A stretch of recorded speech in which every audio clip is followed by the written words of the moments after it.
Welcome to vibrant academy of science Karad. आपण chapter पाहतोय complex number, मॅथ्सचा चॅप्टर पाहतोय पार्ट 2 मधला. थोडंसं गडबड करू नका. पार्ट 1 आणि पार्ट 2 आपण पहिल्यांदा पार्ट 2 स्टार्ट केलाय, त्याच्यामुळे पार्ट 2 मधला पहिला चॅप्टर आपण बघतोय complex number.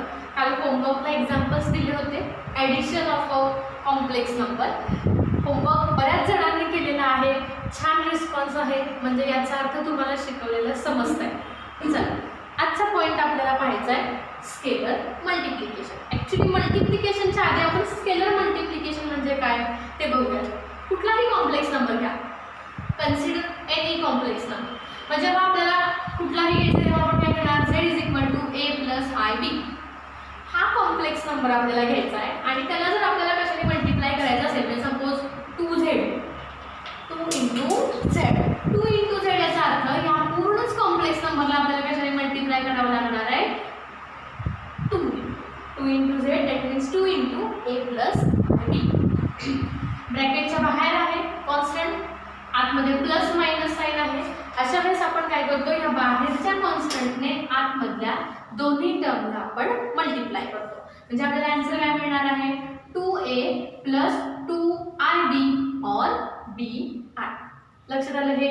z = a + ib, 2z 2a + 2ib. आता एक एक्झाम्पल घेते, आपण बघूया. If z = 4 + 2i, if z = 4 + 2i आणि आपल्याला फाइंड करायचं आहे 3z. मग आपण काय करणार, या 3 ने मल्टिप्लाय करणार. 3 × ब्रॅकेट 4 + 2i, 3 4 = 12 + 3 2 = 6. बघा, या 3 ने याला पण मल्टिप्लाय करायचं आहे आणि सेकंड नंबरला पण मल्टिप्लाय करायचं आहे. ब्रॅकेटमध्ये जी साइन आहे तीच साइन आपल्याला रेफर करायची आहे. प्लस असेल तर प्लस, मायनस असेल तर मायनस. 12 + 6 आहे इज द आन्सर. आता याची डेफिनेशन आहे, डेफिनेशन लिहून देते. डेफिनेशन झाल्यावर पुन्हा एक एक्झाम्पल घेऊया. If z = a + ib is any complex number. म्हणजे थोडक्यात हा जो रूल आपण पाहतोय तो सगळ्या कॉम्प्लेक्स नंबरला अप्लाय होणार आहे. Is any complex number, then for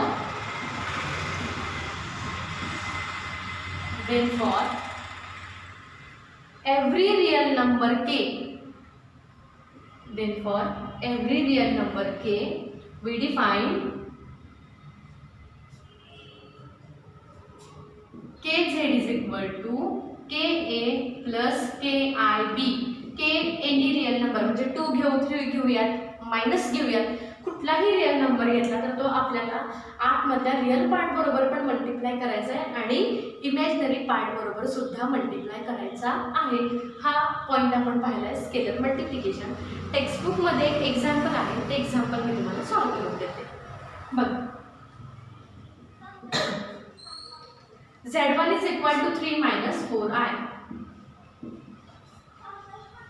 and z2 = 10 - 9i. Then find 2z1 + 5z2. Direct addition करू नका. 7z1 z2. एक्झाम्पल सॉल्व्ह करूयात स्टेप बाय स्टेप. एक्झाम्पल काय आहे, z1 दिलेला आहे, z2 दिलेला आहे आणि 2z1 + 5z2 ची आपल्याला व्हॅल्यू फाइंड करायची. यासाठी आधी आपण काय करूया, 2z1 ची व्हॅल्यू फाइंड करूया. नंतर 2z2 5z फाइंड करायचं आहे. 2z1 + 5z2. Solution z1 = 3 - 4i and z2 = 10 - 9i. 2z1 + 5z2 काय करणार आपण, z1 ला 2 ने मल्टिप्लाय आणि z2 ला 5 ने multiply. So 2 × bracket 3 - 4i + 5 × bracket 10 - 9i. 2 नी आतमध्ये दोन्हीला मल्टिप्लाय, 5 नी आतमध्ये दोन्हीला multiply.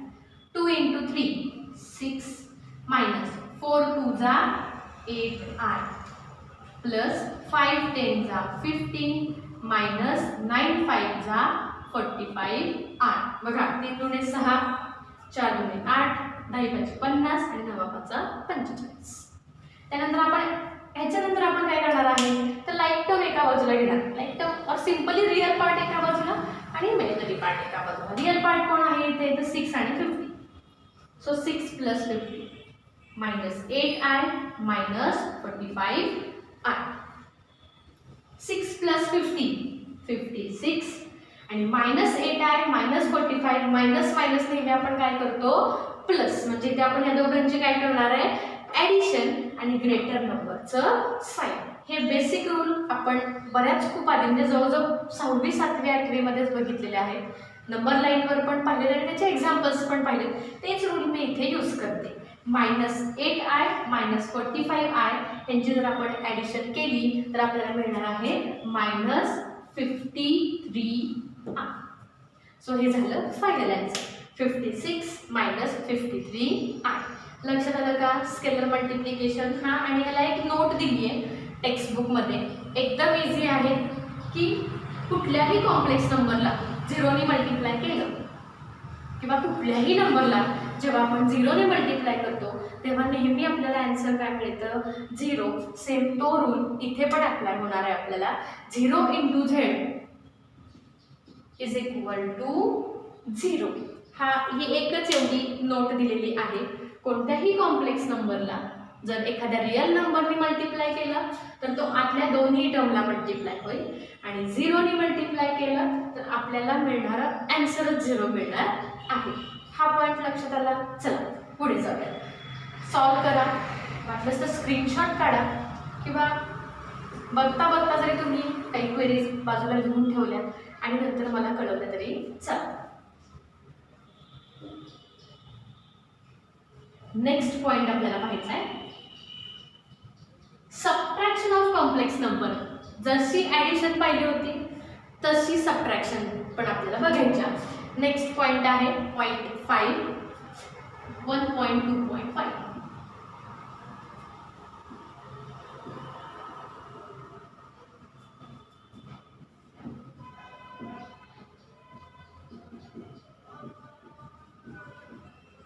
Subtraction of complex number. Same इथे पण आपल्याला ॲडिशन सारखाच रूल वापरायचा आहे. रिअल पार्टची सबट्रॅक्शन आणि इमॅजिनरी पार्टची सबट्रॅक्शन बघायचं. Let z1 is equal to a plus ib. हा आहे पहिला कॉम्प्लेक्स नंबर. दुसरा काय असणार आहे z2 is equal to c plus id. हा सेकंड कॉम्प्लेक्स नंबर. आणि आपल्याला काय करायची याची सबट्रॅक्शन.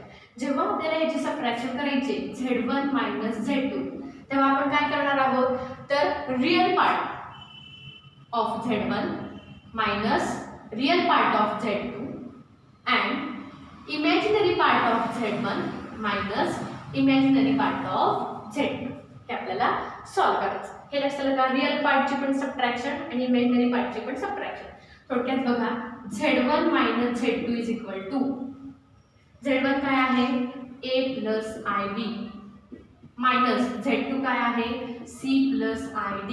ब्रॅकेटचा वापर करा. ब्रॅकेटचा वापर केल्यामुळे मायनस साईनचे जे काही नंतर प्रॉब्लेम येतो तो येत नाही.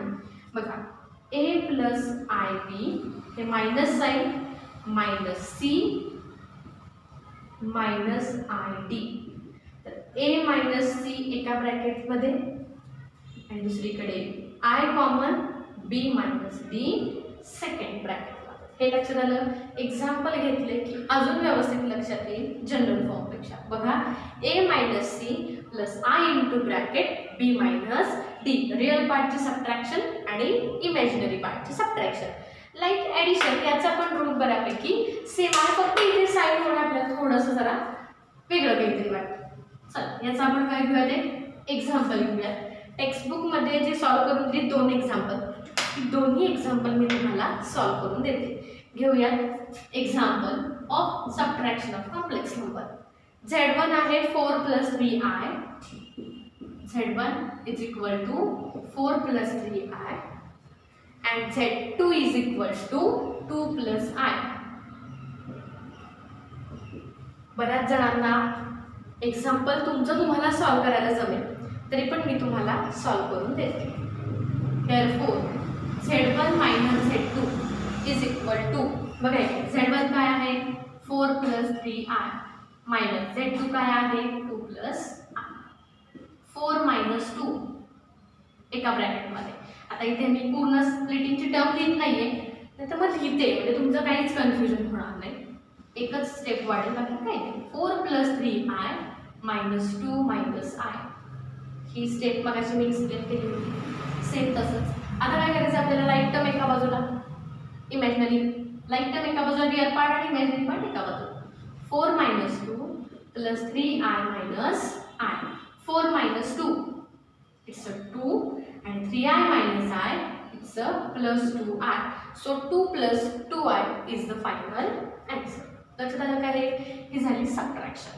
वन मोर एक्झाम्पल, त्याच्यामध्ये 3 कॉम्प्लेक्स नंबर आहेत, बघूया.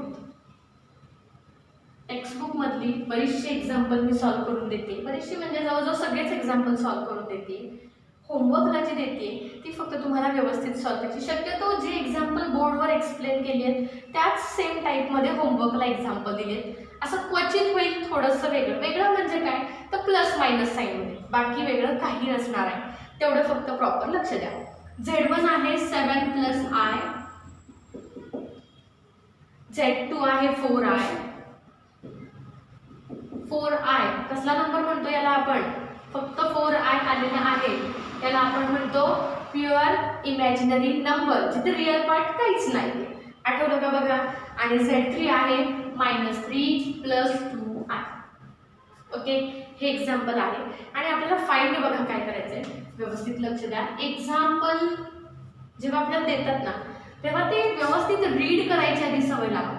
बघा, एक्झाम्पल म्हणजे काही कुठली तुम्ही म्हणाल स्टोरी नाहीये रीड करत बसायला, पण एक्झाम्पल रीड केल्यामुळे काय होतं, आपल्याला बऱ्याचशा गोष्टी पहिल्यांदाच क्लिअर होतात की नक्की आपल्याला इथं कुठल्या कुठल्या प्रॉपर्टीज यूज करायचे, काय वापरायचे, हे बऱ्याचशा गोष्टी करतात. म्हणून एक्झाम्पल रीड करायला शिका. एक्झाम्पल रीड करणं काही अवघड काम नाहीये, फक्त 1 ते 2 लाईनमध्येच एक्झाम्पल असतं. मॅथ्सचं असं कधीही एक्झाम्पल नसतं की जे फुल पेज एक्झाम्पल आहे आणि तुम्हाला वाचत बसायचं आहे, असं काही नाही. 1, 2, 3, 4 सेंटेन्स असतात, पण एक्झाम्पल रीड करा, सवय लावून घ्या, नक्कीच तुमच्या लक्षात येईल. एक्झाम्पल रीड केल्यामुळे नंतर सॉल्व करायला तुम्हाला बरंचसं सोपं जातं. तर चला, Z1 आहे 7 + i, Z2 आहे 4i आणि Z3 आहे -3 + 2i. आणि आपल्याला फाइंड काय करायचं आहे, 2Z1 - 5Z2 + 2Z3. बघा, म्हणजे इथे आपल्याला आता काय काय यूज करावं लागणार आहे, तर स्केलर मल्टिप्लिकेशन 2 × Z1, बरोबर. त्यानंतर मायनस साईन आहे म्हणजे आपल्याला सबट्रॅक्शन पण करायचे, प्लस साईन आहे म्हणजे आपल्याला ॲडिशन पण करायचे. म्हणजे बऱ्याचशा ह्या एकाच एक्झाम्पलमध्ये आत्तापर्यंतच्या आपल्या बऱ्याचशा टर्म काय होणार आहेत तिथे आपल्या क्लिअर होतील. चला बघूयात एक्झाम्पल. डायरेक्ट सॉल्व करते, त्याचं सोल्युशन बघूया. Z1 is equal to 7 + i, Z2 is equal to 4i and Z3 is equal to -3 + 2i. काय फाइंड करायचं, हे गिव्हन म्हणजे ह्या आपल्याला 3 व्हॅल्यू दिल्या आहेत आणि आपल्याला फाइंड काय करायचं आहे, 2Z1 - 5Z2 + 2Z3. लक्षात येते का एक्झाम्पलमध्ये, मगाशीच मी सांगितलं स्केलर मल्टिप्लिकेशन पण आहे, सबट्रॅक्शन पण आहे, ॲडिशन पण आहे. म्हणजे बऱ्याचशा आपल्या आधीच्याच गोष्टी आता इथे काय होतील, आपल्या रिपीट होतील. चला बघूया. 2Z1 म्हणजे 2 × Z1. Z1 ची व्हॅल्यू आहे 7 + i मायनस, आता हा जो ब्रॅकेट आहे राऊंड ब्रॅकेट, तर मी आता इथे स्क्वेअर ब्रॅकेट काढते कारण तुम्हाला नंतर व्यवस्थित लक्षात येईल. 5 × Z2, सो 5 × Z2 ची व्हॅल्यू काय आहे 4i अँड +2 × Z3 आणि Z3 ची व्हॅल्यू आहे -3 + 2i. एक्झाम्पल सॉल्व करताना लक्षात असू द्या, प्रॉपर सबस्टिट्यूशन इज इम्पॉर्टंट. म्हणजे तुम्हाला व्यवस्थित सगळं सबस्टिट्यूट करायचं आहे, साईन चेंज करायची नाहीये, गडबडीत वगैरे असं काही करायचं नाहीये. त्यामुळे ही पहिली स्टेप जर बरोबर असेल ना, तर नंतरच्या काही स्टेप्स तुमच्या चुकत. चालेल, काय करणार आपण आता इथे स्केलर मल्टिप्लिकेशन 2 ने आतमध्ये मल्टिप्लाय. 2 × 7 = 14 + 2 × i 2i मायनस पूर्ण राऊंड ब्रॅकेट आपण आधी म्हणजे पूर्ण स्क्वेअर ब्रॅकेट तसाच ठेवूयात. यातले राऊंड ब्रॅकेट वगैरे आपण सॉल्व करूयात बोर्डमास रूलनुसार. 5 4 जा 20 आय. बघा आता इथे 2 × -3 करायचं आहे आपल्याला. इथे 3 ला साईन मायनस आहे म्हणून 2 × -3 -6. हे प्लस साईन तसंच राहणार. 2 2 जा 4 आय. लक्षात आलं का बघा ही स्टेप. नेक्स्ट आता आपण तो स्क्वेअर ब्रॅकेट पण काय करूयात ओपन करूया. 14 + 2i minus 20i plus 4i, it's a 24i minus 6. 14 plus 2i. आता हे मायनस साइन आतमध्ये मल्टिप्लाय होतं. ॲक्च्युली मायनस साइन मल्टिप्लाय होतं म्हणजे -1 ही आतमध्ये मल्टिप्लाय होत असतं. बाकी असं वेगळं ह्याच्यामध्ये काही नाही. त्यामुळे आपण नेहमी मायनसने मल्टिप्लाय असं म्हणतो. -24i minus minus plus 6. आता काय करणार आहे आपण इमॅजिनरी पार्ट एका बाजूला आणि रिअल पार्ट एका बाजूला. 14 + 6 इट्स 20 आणि 2i - 24i. वापरा परवाचा रूल. परवा दिवशी सांगितलं होतं मायनस असेल ग्रेटर नंबर सबट्रॅक्शन करा आणि पुन्हा ग्रेटर नंबरचं साईन द्या. 24 - 2 इट्स 22 आणि ग्रेटर नंबरचं sine -22i. So 20 - 22i is the final answer. लक्षात आलं का? हे आपण बघितलंय subtraction of complex number. 2 examples इथे तुम्हाला सॉल्व करून दिलेली आहेत. एक 5 एक्झाम्पल्स ॲडिशनसारखी तुम्हाला सबट्रॅक्शनची पण होमवर्कला देणार आहे. याच्या पण प्रॉपर्टीज आहेत. जसे आपण ॲडिशनच्या प्रॉपर्टी मागच्या व्हिडिओमध्ये पाहिल्या होत्या तशा सबट्रॅक्शनच्या पण ज्या प्रॉपर्टी आहेत त्या आपण पुढच्या व्हिडिओमध्ये बघणार आहोत. तोपर्यंत सगळ्यांनी होमवर्क तरी कंप्लीट करा. काही क्वेरीज असतील तर विचारा आणि हो आमच्या चॅनलला सबस्क्राईब करायला विसरू नका. लाईक करा आणि शेअर पण करा. थँक्यू.